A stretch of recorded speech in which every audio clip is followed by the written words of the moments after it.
Manila, March 2026. The city usually breathes in noise. Jeepneys roaring, horns clashing, the thick smell of diesel. But that morning, Manila seemed to hold its breath. Maria Santos stared at her old motorcycle. The fuel tank was dry as her hope that morning. Down the street, the endless line at the gas station looked like a frozen monument of despair. The energy crisis was no longer just news on television. It had turned into hunger in the stomachs of Ana and Carlo, her 2 children. 10 kilometers, Maria whispered. She adjusted the heavy bag of food and began to walk. On the heating pavement of Tonda, each step was a quiet act of defiance against exhaustion. When we face scarcity, whether money, time, or resources, our brain slips into tunnel vision. Our focus narrows only to survival for the day. As a result, our mental capacity to plan for the future shrinks. Maria wasn't lazy or unintelligent. She was simply running out of mental bandwidth, with all her energy consumed by figuring out how to reach work without fuel. Tension outside seeped through the cracks of the house. Nights were no longer for rest, but for Maria to count the remaining rice and coins in her wallet. One afternoon, Carlos slammed his toy to the floor. "Why can't we ride the motorcycle like before?" "I hate walking," he shouted. Ana, the eldest, stayed mostly silent. She often pretended to have stomach aches, so she wouldn't have to go to school in shoes with soles coming apart. Maria didn't explode. She wilted. She locked herself in the bathroom, turned on the faucet so her sobs would be drowned out. She felt like a failed mother, not realizing that the crisis had stolen joy from every nerve in her family. Day 14. The Manila sun seemed to hang directly above Maria's head. At the 7th kilometer, she stumbled. Her bag fell, spilling rice and salted eggs, the only luxury of the day, onto the dusty asphalt. Maria knelt down. She tried to pick up the grains of rice, but her tears fell first. "Don't touch it." Maria snapped when a foreign man in an orange vest tried to help. Her voice cracked, full of wounded pride. She left the food, left the man, and ran with the last of her strength.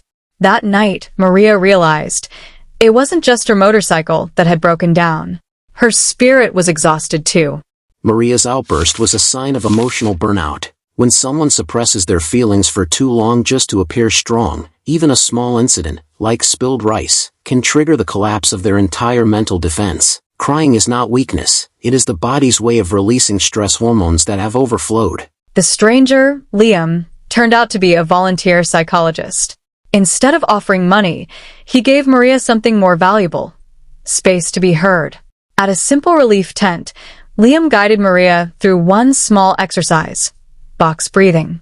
Inhale for 4 counts, hold for 4, exhale for 4, hold for 4.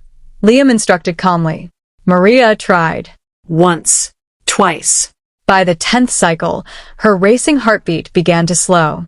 The fuel crisis wasn't over, but for the first time in 2 weeks, Maria felt she had regained a measure of control over herself.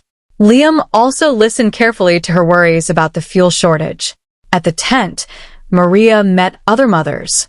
They shared stories, laughed, and planned to create a WhatsApp group to exchange information about fuel supplies. Breathing techniques are not just meditation rituals, they are biological interventions. By controlling our breath, we send signals to the brain that we are safe, allowing the rational part of the brain, the prefrontal cortex, to resume problem solving, instead of letting the amygdala keep us stuck in panic mode. Maria stopped waiting for the crisis to end. She began to adapt. She formed a walking brigade with mothers in her neighborhood. They walked together, sang, and encouraged one another.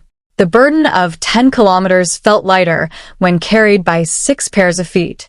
She also began writing short gratitude notes each night, forcing her mind to see that even in the middle of the fuel shortage, she still had her health and her children's love.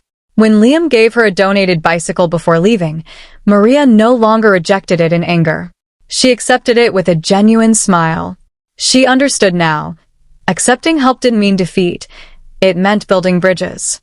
3 weeks later, Manila was still struggling with fuel lines. But Maria Santos pedaled through the traffic with steady rhythm. On the roadside, she saw a young woman standing with tense shoulders, staring at the street in despair. Maria braked her bicycle. Heading to the factory? Come with us. The road feels shorter when you have someone to talk to, Maria offered warmly. The crisis may have emptied her fuel tank, but it failed to extinguish the fire in her chest. Because now she knew, true fuel doesn't come from fossils, but from hope that is nurtured and togetherness that is shared. Human beings have an extraordinary ability not only to recover, but to grow beyond their previous state. Maria discovered leadership and empathy, strengths that might never have surfaced if her life had always been smooth. So if today your tank feels empty, whether it's energy, motivation, or finances, remember Maria. Give yourself permission to breathe, find companions to walk with, and don't let external scarcity extinguish the fire within.